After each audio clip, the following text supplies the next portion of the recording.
The Court is well aware of the strength of feeling on all sides which lies behind this appeal. On the one hand, women, who make up 1/2 of our population, have campaigned for over 150 years to have equality with men and to combat discrimination based on their sex. That work still continues. On the other hand, a vulnerable and often harassed minority, the trans community, struggle against discrimination and prejudice as they seek to live their lives with dignity. Lesbian women who have historically suffered marginalization because of their sexual orientation have entered the debate. It is not the task of this Court to make policy on how the interests of these groups should be protected. Our role is to ascertain the meaning of the legislation which Parliament has enacted to that end.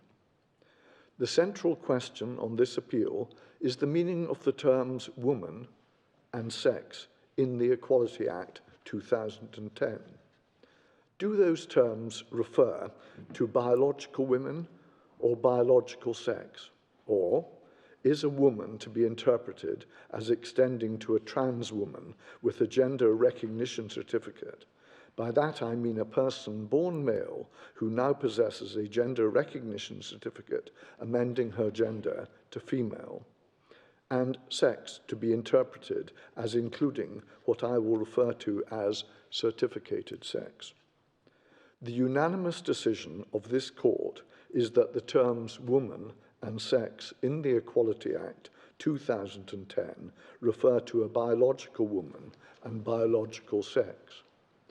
But we counsel against reading this judgment as a triumph of one or more groups in our society at the expense of another. It is not.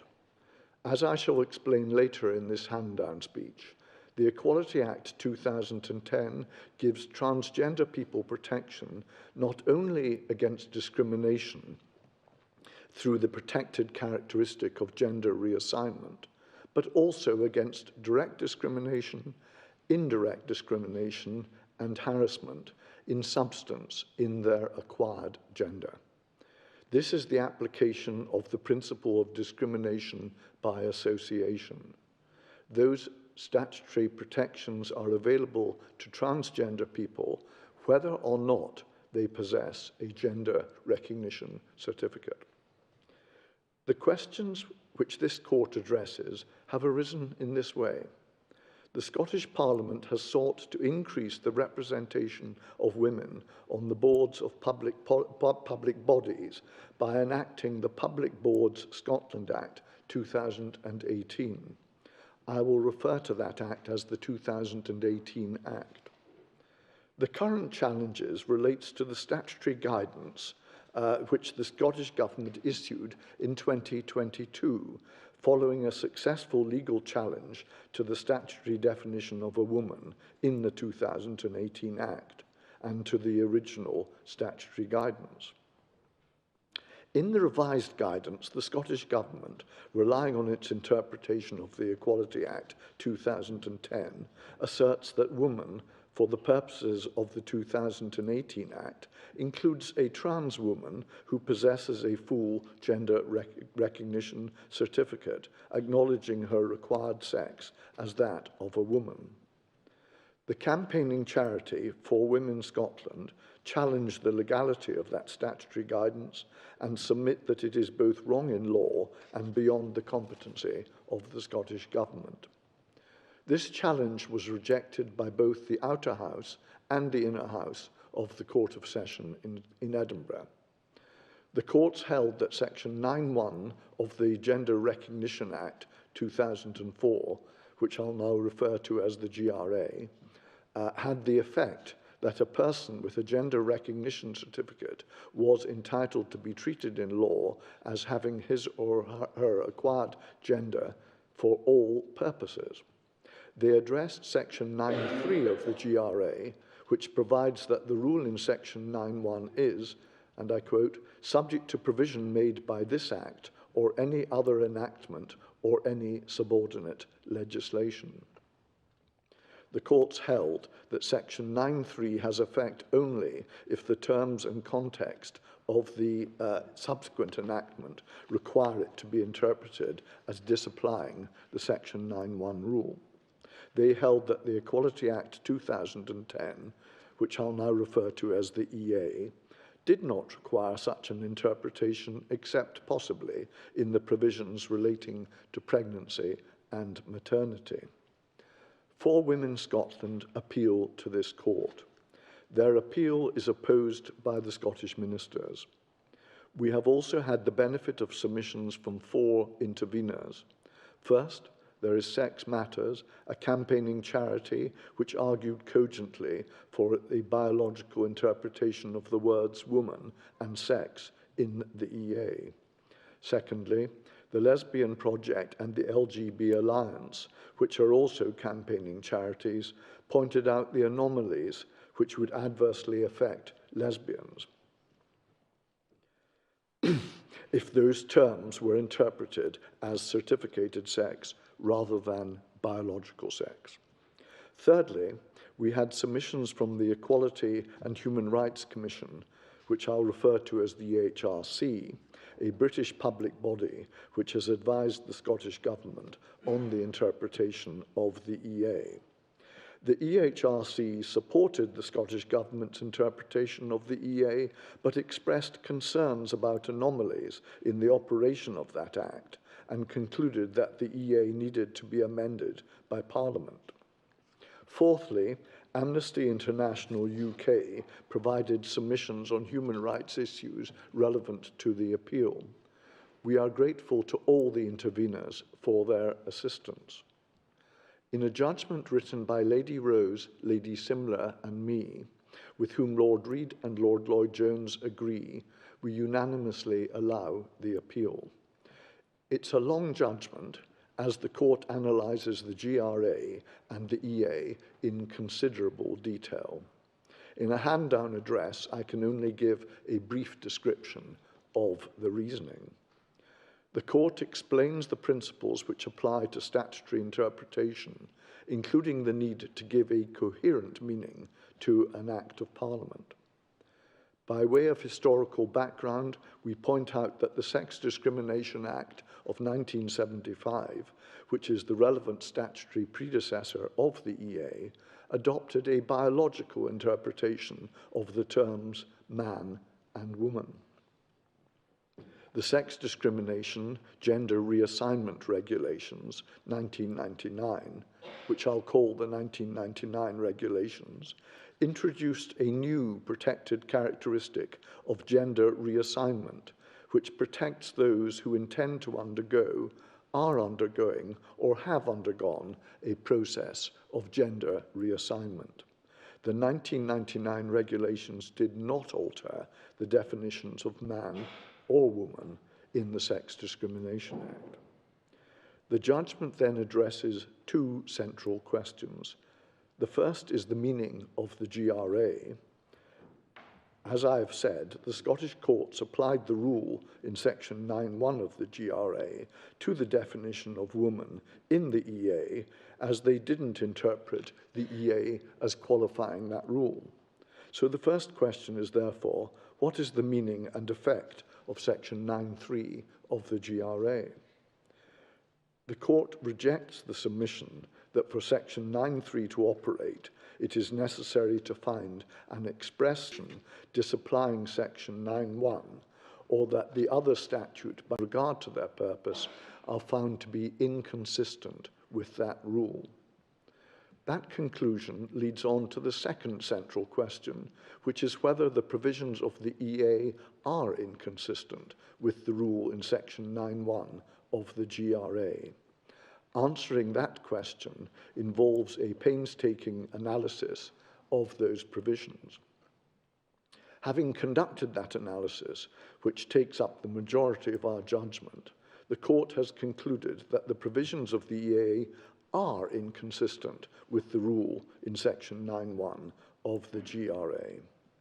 We have summarized our reasoning in paragraph 265 of the judgment. The principal elements of our reasoning can be summarized in the following 9 points. First, The EA enacts group-based protections against discrimination on the grounds, among others, of sex and gender reassignment, and imposes duties of positive action on employers and others.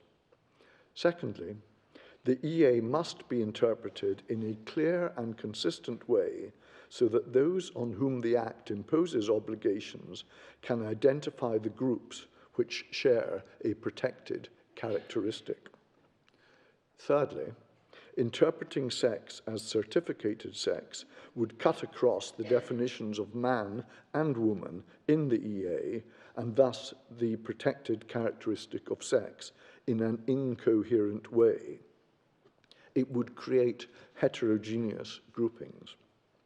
Fourthly, as a matter of ordinary language, the provisions relating to sex discrimination, and especially those relating to pregnancy and maternity, and to protection from risks specifically affecting women, can only be interpreted as referring to biological sex. Fifthly, we reject the suggestion that these words can bear a variable meaning, so that in the provisions relating to pregnancy and maternity, the EA is referring to biological sex only, while elsewhere it refers to certificated sex as well. This undermines the coherence of the statute. Sixthly, the interpretation favoured by the EHRC and the Scottish ministers would create two subgroups within those who share the protected characteristic of gender reassignment, giving trans persons who possess a gender recognition certificate greater rights than those who do not. Those seeking to perform their obligations under the Act would have no obvious means of distinguishing between the two subgroups to whom different duties were owed, particularly since they could not ask persons whether they had obtained a gender recognition certificate, as that information is private. Seventhly, the certificated sex interpretation would also seriously weaken the protections given to those with the protected characteristic of sexual orientation, for example, by interfering with their ability to have lesbian-only spaces and associations. Eighthly, other provisions will function properly only if sex is interpreted as biological sex. Those provisions include separate spaces and single-sex services, including changing rooms, hostels, and medical services, and communal accommodation. And ninthly, similar incoherence and impracticability arise in the operation of provisions relating to single-sex characteristic associations and charities, women's fair participation in sport, the operation of the public sector equality duty, and the armed forces. Standing back, we note that the EHRC has advised the United Kingdom government of problems created by the certificated sex interpretation of the EA. Those problems include several matters in the 9 points which we have described. In our view, the absence of coherence within the statute and the practical problems which arise demonstrate that that interpretation is not correct. It follows that the interpretation of woman in the Scottish Government guidance on the 2018 Act is incorrect, and the challenge to that guidance succeeds. It also follows that the 2018 Act, correctly interpreted, is within the legislative competence of the Scottish Parliament. Finally, as I flagged up earlier, the correct interpretation of the EA as referring to biological sex does not cause disadvantage to trans people whether or not they possess a gender recognition certificate. Trans people have the rights which attach to the protected characteristic of gender reassignment. In addition, as we explain between paragraphs 248 and 263 of the judgment, they have protection against direct discrimination, harassment and indirect discrimination by association with members of the sex with which they identify. A trans woman can bring a claim alleging sex discrimination because she is perceived to be a woman or by her association with women. It is now well established that direct discrimination because of a protected characteristic encompasses not only cases where the complainant affected by discrimination has the protected characteristic in question, but also where the discriminator perceives that the claimant has the characteristic or in some way associates the complainant with the protected characteristic. A trans woman is similarly protected against harassment under Section 26 of the Equality Act.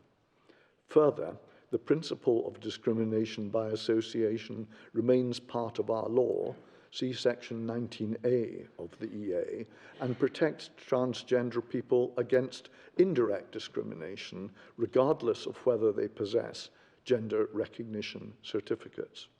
A certified sex reading is not required to achieve any relevant purpose in relation to indirect discrimination. For these reasons, the court allows the appeal.